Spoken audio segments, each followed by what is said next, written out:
Voilà un cri de détresse de la part d'un frère qui souffre de cette maladie qui affecte beaucoup parmi nos corégionnaires. Cette maladie qu'est le dédoublement de personnalité, la schizophrénie. Et j'en reçois beaucoup de courriers de la part de personnes qui vivent justement cette maladie-là et en souffrent. Et c'est pour ça aujourd'hui, je vais essayer de vous décrire les différents types de schizophrénie qui peuvent affecter le croyant. La première des schizophrénies est la schizophrénie naturelle. Parce qu'en réalité, tout être humain est composé de différentes facettes. Il a une facette angélique, il a une facette démoniaque. On a tous un démon à côté, qui nous insuffle le mal, comme on a un ange à côté. Et l'être humain est l'être qui se trouve au carrefour de ces différents êtres. Et il doit choisir. L'être humain est l'être qui doit choisir de faire dominer soit sa meilleure partie, la partie angélique, ou soit sa partie bestiale. Donc quand une partie bestiale est forte en vous, c'est toujours à cause de vous. Soyez-en sûrs. Soyez-en sûrs. Quand une facette de votre personnalité, la facette démoniaque, l'emporte sur vous-même, c'est toujours à cause de vous. Personne n'a le droit de dire « je suis dominé par le Satan, j'ai fait cela, parce que j'étais dominé ». Cela ne sera pas un prétexte aux yeux d'Allah. Parce que tu avais l'aptitude et la capacité justement de dire « stop ». Et si tu n'avais pas cette capacité-là, tu avais les moyens de te donner la capacité en t'écartant de ce qui te rendait faible et fragile. Et c'est pourquoi les gens qui diront « nous étions faibles dans ce bas monde » et les anges diront « et la terre d'Allah n'était pas assez vaste pour que vous puissiez émigrer ». Donc si notre faiblesse est une raison qui permet de justifier le pourquoi de l'influence du démon sur nous, on a tous les moyens, nous, de nous écarter de l'environnement qui nous rend faibles. On a tous les moyens. Alors la première des schizophrénies, c'est la schizophrénie naturelle. Parce que personne d'entre nous n'est stable dans sa foi, n'est stable dans sa pratique. Ou tout simplement est unifié en sa personnalité. Ça n'existe pas. On est, nous, êtres humains, des êtres composés. Composés. Et toutes les idées qui traversent votre esprit, si les gens pouvaient comprendre, ne sont pas toutes les vôtres. Les gens ne le savent pas, ça. Il y a un problème dans cette communauté musulmane. C'est qu'ils ne connaissent pas Iblis. Ils ne connaissent pas Satan. Et ils pensent que les idées qui traversent leur esprit, ce sont les leurs. Et c'est pourquoi, par exemple, en écoutant ces idées-là, en faisant de ces idées-là leurs idées, ils tombent dans le panneau et c'est ainsi qu'ils suivent Satan. Et ne suivez pas les pas du diable. Le fait de ne pas suivre les pas du diable, le fait de ne pas suivre les idées que le diable insuffle en ton esprit, par lesquelles il va t'orienter. Les gens d'aujourd'hui n'arrivent pas à comprendre que leur être est un être composé et que tout ce qui est à l'intérieur d'eux ne fait pas partie d'eux. Afin qu'ils puissent avoir justement application de cette parole La ilaha illallah. Encore une manière d'expliquer La ilaha illallah. Renier les influences négatives de votre personnalité et affirmer les idées positives. Renier le côté maléfique, démoniaque de votre être. Et on a tous un côté démoniaque. Mais justement, à force de faire le bien, ce côté démoniaque disparaît. Au point où vous voyez la vérité, entendez la vérité, marchez dans le sens de la vérité. Parce que Allah sera l'œil avec lequel on verra, l'ouïe avec laquelle on entendra. À force de faire le khayr, le bien, il y a une substitution par la volonté d'Allah. Et là, plus de place pour celle du démon. réciproquement, à force de faire le mal, le mal, le mal, on voit à travers la volonté du diable. Au point où on vit une époque où écouter le faux est plus alléchant que d'écouter la vérité. On cherche à écouter le mal, le mauvais, la médisance, plus que d'écouter la vérité. Au point où on va plus croire en la médisance qu'en celui qui veut défendre l'honneur de son frère ou de sa sœur de foi. Et c'est ce qui fait qu'à l'heure d'aujourd'hui, le mal, la médisance, circule plus vite, très vite. La rumeur, le fléau de la rumeur. La rumeur, c'est une indication qui est déshonorante vis-à-vis d'une personne, mais qui se propage à une vitesse incommensurable. Pourquoi? Ça se propage parce que nous sommes tous porteurs en nous d'un côté démoniaque. Et donc, quand la rumeur se propage vite, ça révèle le côté démoniaque d'un groupe social. La force de ce côté démoniaque. Si vraiment on était tous des gens droits, alors on stopperait à la source, à la racine, les gens qui parlent du mal des autres, directement. Et rumeurs ne se propageraient pas. Mais l'indicateur qui révèle qu'à l'heure d'aujourd'hui, notre côté démoniaque est très fort et très influent, c'est justement le fait qu'on a plus envie et de plaisir à écouter des mauvaises choses que d'écouter de bonnes choses. On doit s'interdire d'écouter des mauvaises choses.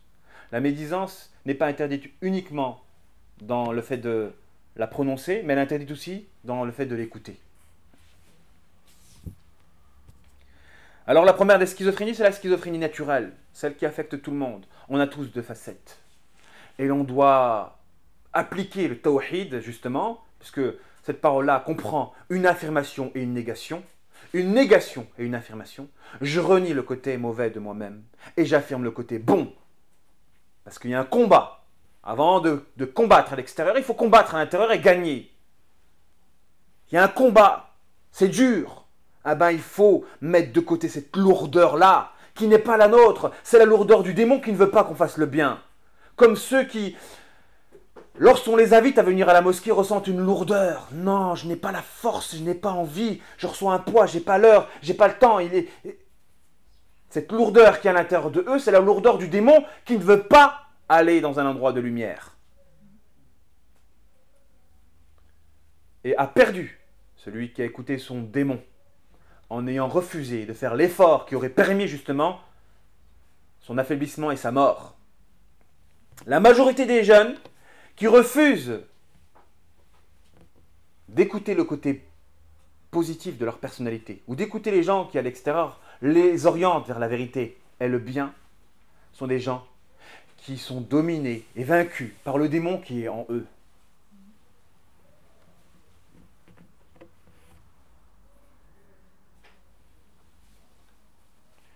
Et c'est vrai, parce que c'est lié aussi avec le cours sur la valeur, que si l'on savait que ce qui nous traverse l'esprit, ou la lourdeur que l'on ressent n'est pas la nôtre, si l'on savait que notre challenge à nous, que notre devoir en tant que croyant, en tant que personne qui veut appliquer la parole la ilaha illallah, c'était de renier justement ces influences négatives. Mais pour les renier, il faut qu'elles soient nettes. Que vous puissiez faire la part des choses, tout ce qui se passe à l'intérieur de vous. Et si vous avez la force, l'intelligence et le savoir, la conviction de faire la part des choses entre tout ce qui se passe à l'intérieur de vous, là, vous avez des chances d'avoir la capacité de vaincre l'influence négative. Pour cela, il faut connaître Satan. D'où le fait que connaître Satan est une obligation. Si je connais Shaitan, j'aurai la force de lutter contre Shaitan. Mais si je ne connais pas Shaitan, tout ce qui va me traverser l'esprit, je vais croire que c'est moi. Jusqu'à ce que Shaitan n'arrive à nous tuer. En nous demandant de nous suicider. Celui qui se suicide obéit à Satan dans sa volonté. Il a le courage de faire quelque chose de oser se donner la mort, qui est l'acte le plus noble pour le croyant. Lorsque le fait de se donner la mort se fait dans le chemin d'Allah, par la lutte dans sa voie. C'est l'acte le plus noble que de chercher à mourir en élevant la parole d'Allah, en luttant dans son chemin. Parce que le don de sa vie, c'est le plus beau des dons que l'on puisse faire. Comme quelqu'un qui donne sa vie pour sauver une autre vie. C'est le plus grand des dons. Parce qu'il n'y a pas de chose qui a plus de valeur pour nous que notre vie. La chose qui a le plus de valeur pour tout être humain, c'est leur vie eux-mêmes. Il y a des gens qui sont tellement sincères dans leur amour pour autrui qu'ils arrivent à mettre le confort ou la vie des autres avant leur propre vie, jusqu'à s'oublier eux-mêmes et à souffrir même pour libérer une autre personne de la souffrance. Alors Satan est devenu tellement influent dans l'esprit des gens, dans la poitrine des gens, que lorsqu'il dit une chose, il y a obéissance et soumission. Et nous arrivons au second degré, premier type de schizophrénie, la schizophrénie naturelle qui affecte tout le monde. Nous avons tous une partie démoniaque. Le second degré, c'est quand cette partie démoniaque devient tellement influente que nous n'avons même pas la capacité de la contrer, de la contredire, de la vaincre et de la dominer. Et c'est le cas dans lequel le frère qui a écrit le mail se trouve. Il se trouve dans ce cas-là. Un cas où il prend conscience de la forte influence de sa seconde nature. Alors, là, nous avons un cas de schizophrénie de degré 2. C'est lorsque la volonté et la capacité sont disloquées. Il veut s'en sortir, mais n'en a pas les capacités. Il veut s'en sortir, mais n'en a pas les capacités. Sa bonne volonté ne suffit pas à le sauver. Parce que justement, il n'a pas la capacité. La capacité, c'est ce qui donne la force de réaliser quelque chose. Et la capacité, on la travaille par l'exercice. Vouloir s'en sortir, c'est bien, mais ce n'est pas suffisant. Il faut avoir les moyens de s'en sortir. En faisant les exercices qui nous donnera la force de mettre à exécution nos volontés. Alors c'est simple. À force de faire des péchés, à force de faire des péchés, à force de faire des péchés, votre volonté de vouloir rester dans la droiture diminue parce que vous vous enlevez la capacité de faire des bonnes actions. Il y a un risque. Il y a des gens qui sont très sincères dans leur foi avec Allah. Mais parce qu'ayant fait beaucoup de péchés, ils se sont accoutumés au péché, ils sont devenus dépendants du péché, ils n'ont plus la force de mettre à exécution leur volonté. Ils n'ont plus la force. Et là, ils vivent une schizophrénie de degré 2. Lorsqu'il y a un écart entre la volonté de vouloir s'en sortir et la capacité de vouloir s'en sortir. Et ça les fait souffrir. Lorsqu'ils se regardent, elles se disent « Je suis un hypocrite ». Parce que Shaitan va leur insuffler cela. Pour que justement ils arrêtent d'adorer tout court. Tu es un hypocrite, à quoi bon continuer à adorer? Tu es un hypocrite, à quoi bon continuer à adorer? Une insufflation par laquelle Shaitan a éloigné beaucoup de personnes de l'adoration. À cause justement de la schizophrénie de degré 2. Lorsque la capacité n'est plus là et que la volonté de s'en sortir l'est et qu'on s'observe avec un mauvais regard. Lorsque on a de la répugnance vis-à-vis de soi-même. Et le rire de Satan derrière, qui a réussi à atteindre son objectif, de nous pousser au désespoir vis-à-vis de soi. Et beaucoup de nos frères et nos sœurs sont affectés par ce type de schizophrénie, qui est remédiable, tant qu'il y a la conscience de la seconde facette.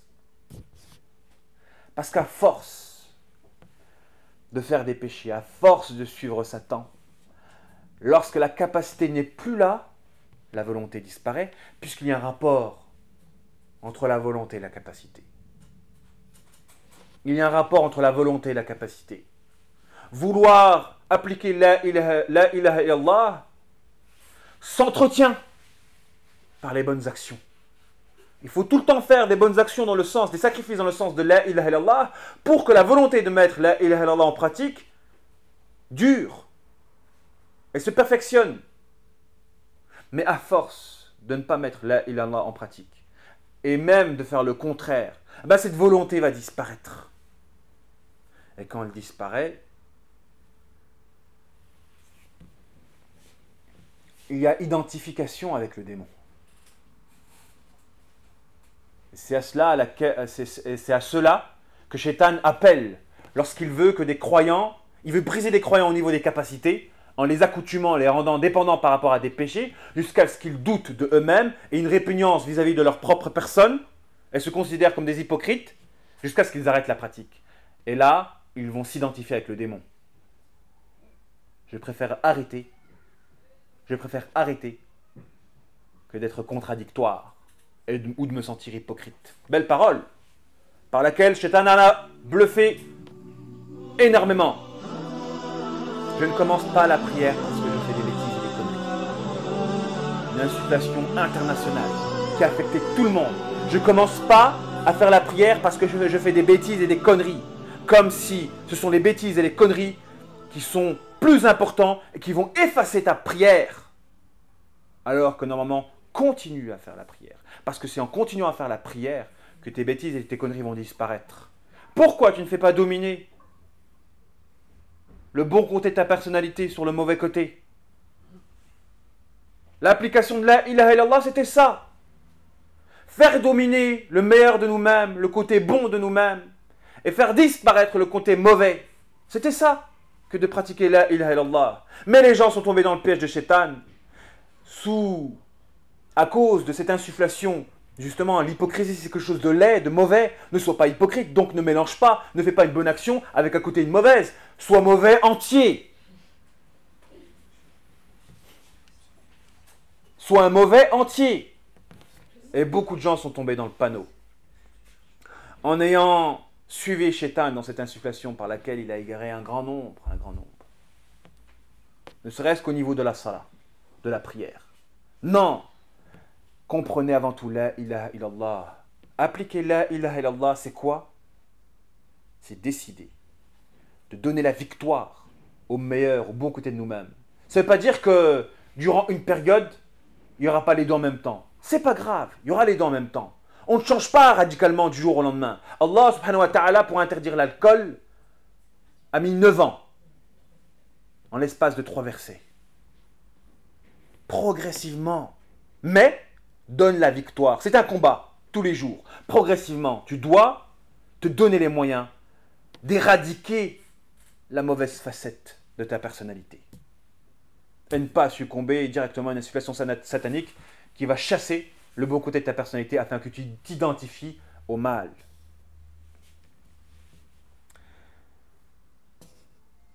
Alors Shaitan, lorsqu'il a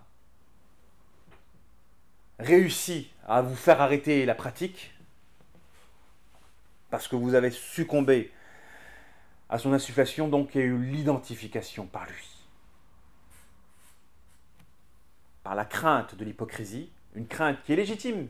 On devrait tous avoir peur d'être des hypocrites. Mais l'hypocrisie est une hypocrisie qui est naturelle. Quand on n'est pas sincère parfait, on a tous une part d'hypocrisie. Le fait qu'on n'est pas entier et bon entièrement dans notre pratique religieuse, forcément on va avoir une facette mauvaise.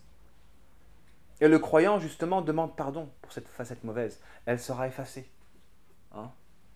On est censé faire disparaître cette mauvaise facette. Et le pardon est là. Allah n'est pas pardonneur. Avez-vous renié à Allah l'un de ses plus beaux attributs qu'est Al-Ghafour, Al-Afou?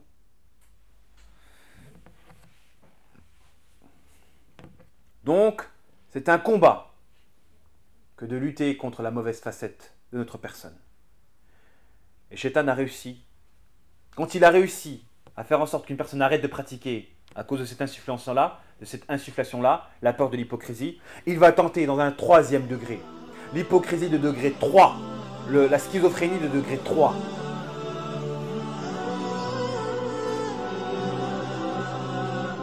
quand la seconde nature se base sur la première pour devenir plus forte. Quand la facette mauvaise se base sur la facette apparente pour réaliser ses intérêts. L'hypocrite. Ça, c'est le véritable hypocrite. Celui qui a pris connaissance de sa seconde facette et qui en est écœuré, il y a de l'espoir en lui. Lui doit travailler à se réformer en lui donnant les moyens d'éradiquer sa mauvaise facette. Mais il faut qu'il se donne les moyens, il faut qu'il se batte, il ne faut pas qu'il fuit. Il ne faut pas qu'il soit lâche.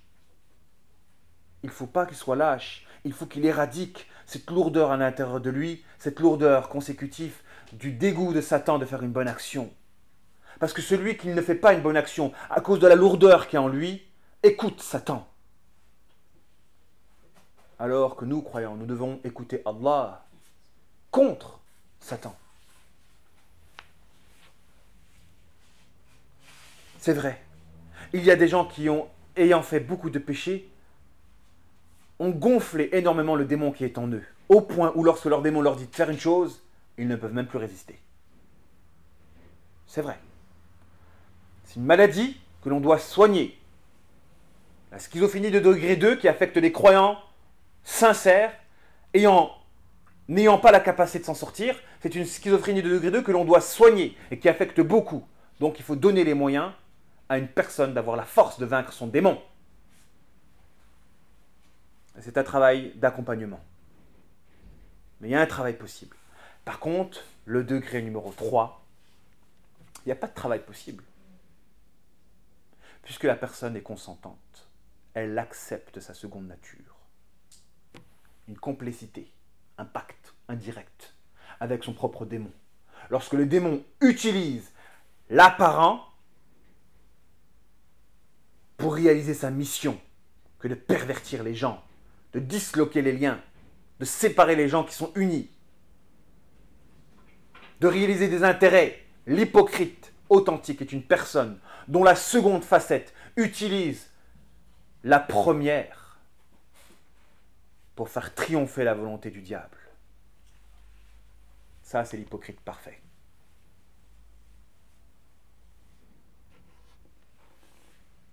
Et ces gens-là sont les gens auxquels Allah subhanahu wa ta'ala fait allusion dans le Coran.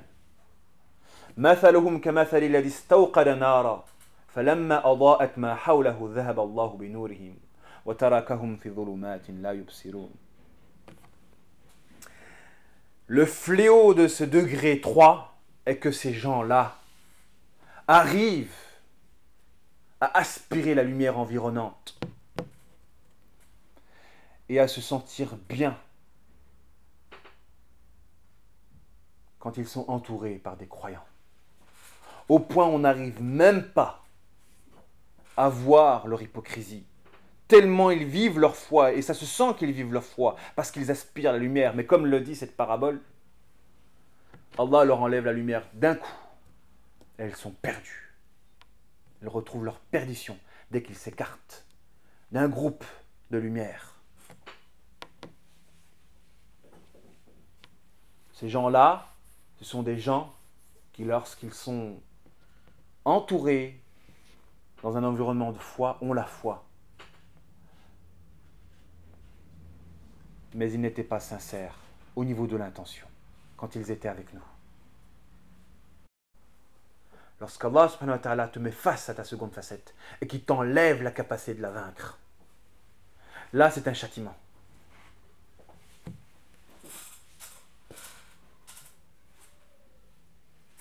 Là c'est un châtiment. Alors comment pouvons-nous dissocier entre le degré 2 et le degré 3? Parce que dans le degré 3 aussi, Allah, il va châtier l'hypocrite par le fait qu'il va le faire souffrir de ces deux facettes, de la prise de conscience de ces deux facettes aussi. Mais la différence entre le degré 3 et le degré 2, c'est que dans le degré 2, la personne a la volonté de s'en sortir. Dans le degré 3, la personne n'a pas la volonté de s'en sortir. Il voit sa seconde facette, parce que voir sa seconde facette, ça fait souffrir.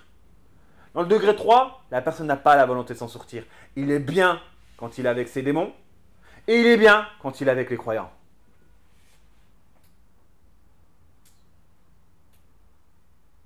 Tandis que dans le degré 2,